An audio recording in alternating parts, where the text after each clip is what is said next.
खुलुमबाय आं सिबिरानि ब्रह्म गोजोन फुंबिलिनि बयनिसिमबो गाहाम हामलायनायखौ जासिहरनाय थाबाय आसा खालामो नोंथांमोना गासिबो मोजाङैनो दङ नोंथांमोननि थाखाय आं गोदान मोनसे भिडिअ लानानै फैबावबाय अन्नानै भिडिअखौ जोबजासिम नायलांदो राज फुजानि मुङाव फावथिना जाफुबाय थानाय समावनो दाय गैयालासे बिफा आरो फिसाज्ला सानैयाबो इनायै बुथारजादों बिबाजै आरो बिबोनांनि गेजेराव गोसथोलायनाय नाथाय समाज बेरेखायै बिबाजै आरो बिबोनांनि गेजेराव मोजां मोनलायनायखौ बा गोसथोलायनायखौ लानानै आसि दिन्थिनायनि थाखायनो बुथार जानो गोनां जादों सानै सुबुङा बिश्वनाथ जिल्लानि गहपुर महकुमानि सिङाव थानाय सानजा कलाबारि देउरि सुगाव जादों बे जाथाया फोरमायथिनाय बादिब्ला अकेन बरदलै आरो मनु बरदलै बिबाजै आरो बिबोनांनि गेजेराव मोजां मोनलायनाय दंमोन नाथाय राजमेलायाव दिन्थिनाय फावथिनायाव बिबाजै मनु बरदलैया असुरनि फाव खालामनायखौ साबजायाखैमोन बिबोनां अकन बरदलैया जायनि थाखाय सानैनि गेजेराव दान्थे बिदान्थे जादोंमोन बेखौ नुनानै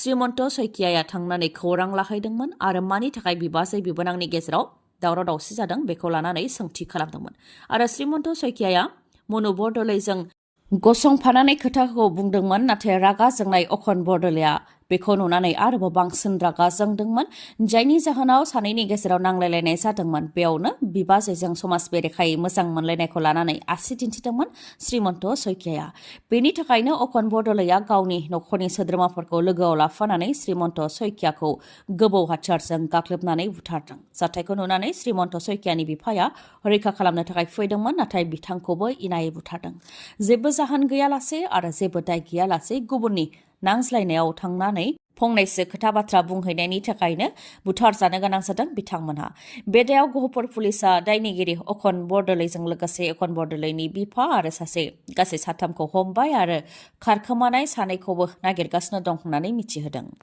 बर'नि गेदेर खहा जेरैबो आखा फाखा रोंगौथि गोनां सासे सुबुं सम्पदखौ खोमानानै लानो गोनां जाबाय आरो बेयो जोंनि थाखाय सुख'हायै खहा जेरैबो आखा फाखा गपाल सोरगियारि बिथाङा रुंसारि जाबाय बिथां गपाल सोरगियारिया बर' हारिमुआव सासे राफोद आखा फाखा रोंगौथि गोनां सुबुंमोन खाम सिफुं सेरजा दामनायनि फोरोंगिरि जानायजों लोगोसे मुसुखा दागिरि सावगारि एरगिरि मेथाइ लिरगिरि देंखोगिरि खाम सिफुं सेरजा बानायगिरि सासे मोजां मोसागिरि फावखुंगुर बिथोनगिरि प्रडिउसार आरो केमेरामेनबोमोन रौता बागान गामिनिमोन गपाल सोरगियारि बिथाङा नाथाय किडनिनि बेरामाव गोग्लैनानै हरखाबै रुंसारि जाबाय गुवाहाटीनि एपल' देहा फाहामसालियाव फाहामथाय लाबाय थानाय समावनो बिथाङा रुंसारि जादों बिथांनि अबथिरा जिउ खोमानांनायखौ लानानै गासैबो आफादफोरजों लोगोसे बाय बाहागिफोर नखरनि सुबुंफोर ओनसोलनि सुबुंफोर आरो गासै बर' माहारियानो दुखु मोननायखौ फोरमायथिदों मानोना बिथाङा सासे जोबोद आखा फाखा रोंगौथि गोनां सुबुं सम्पदमोन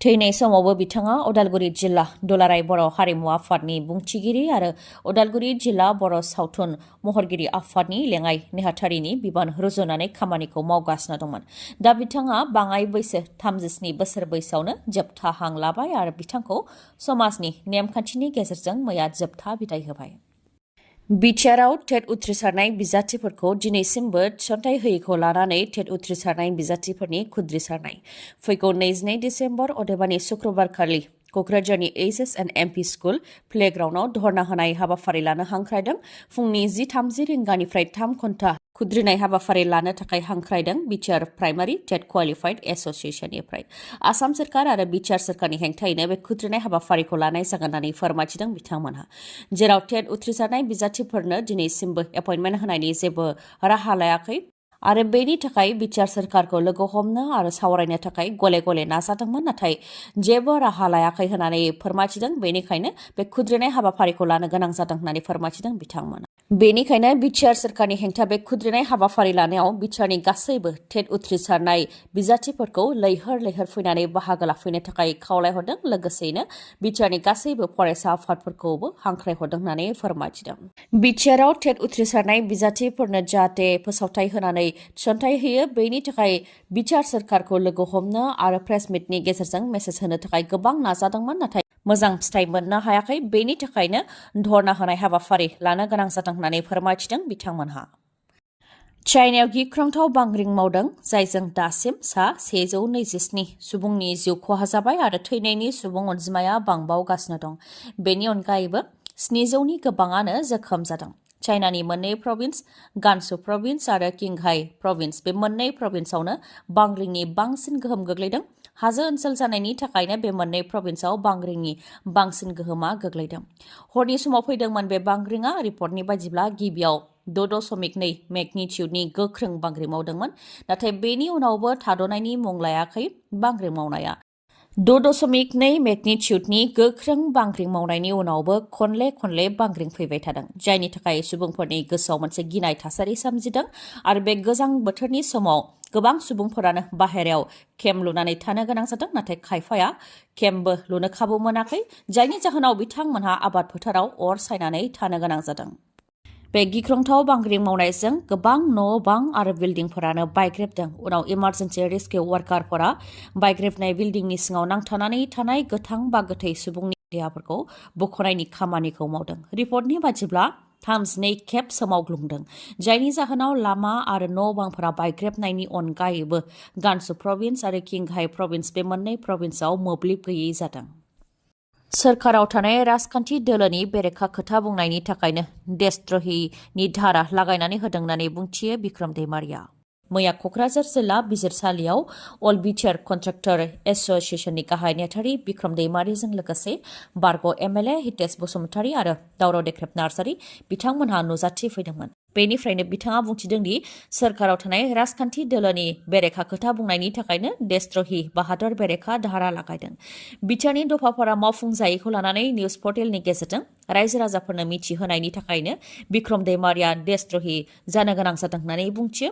लोगोसे बुंथिबावो दि बिटिआर गोरोबथानि गेजेरजों सिमा बांहोनाया जायाखै, बेखौ रायजो राजाफोरनो मिथिहोनायनि थाखाय आरो एसेबां गेदेर गोरोबथा जानायनि उनावबो रन्जन दैमारि आरो 5 डजननिबो गोबां एक्स एनडिबिफोरा जोबथेसालियाव थानायखौ मिथिहोनायनि थाखायनो आरो बिटिआरआव दिनैसिमबो लाइमोनफोरनो साख्रि होनो हायैखौ मिथिहोनायनि थाखायनो देशद्रहिनि धारा लागायदों होननानै फोरमायथिदों आरो बेनि थाखायनो 91 सान जोबथेसालियाव जोबनानै दोनदों होननानैबो फोरमायथिदों बिथाङा।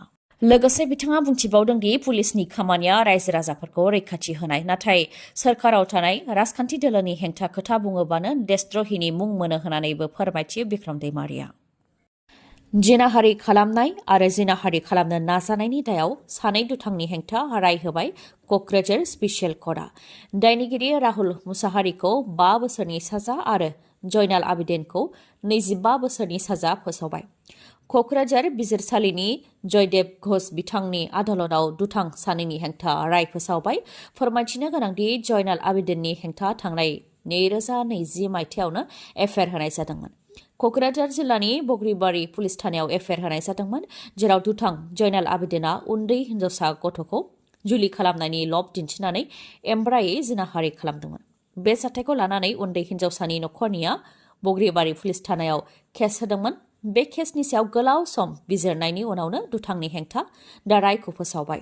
उन्दै हिनजावसा गथ'खौ लब दिन्थिनानै एमब्रायै जिनाहारि खालामनायनि दायाव 25 बोसोर जोबथेसालियाव थानायजों लोगोसे 15,000 रां जुरिमाना नङाबा आरोबाव 6 दान जोबथेसालिनि साजा फोसावदों।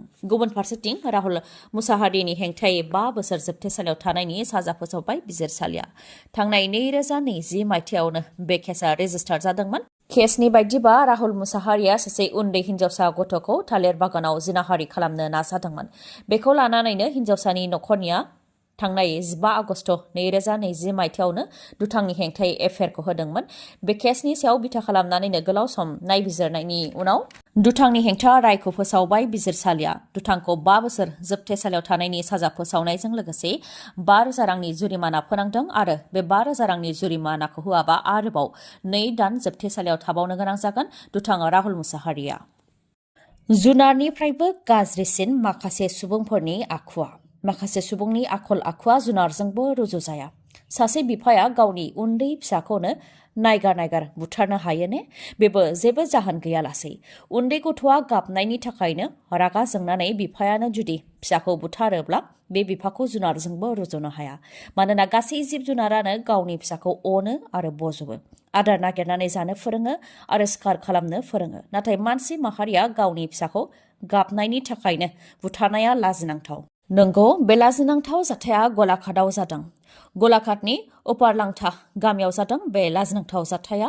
प्रशान्त मुंनि सासे दुथां बिफाया गावनि 4 बोसोर बैसोनि उन्दै फिसाज्लाखौनो बुथारदों।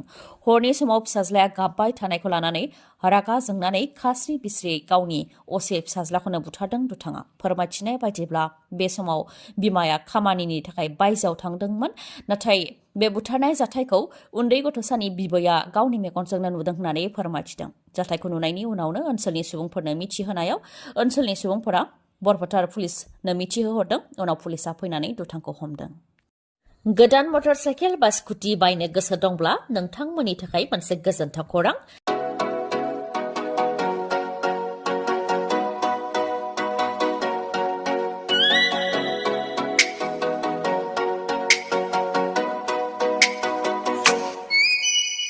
मानिकपुर पुलिस थानानि साखाथियाव थानाय मानास अट' हन्डा श'रुमा फिन नोंथांमोननि थाखाय गोजोनथाव खौरां लानानै फैदों।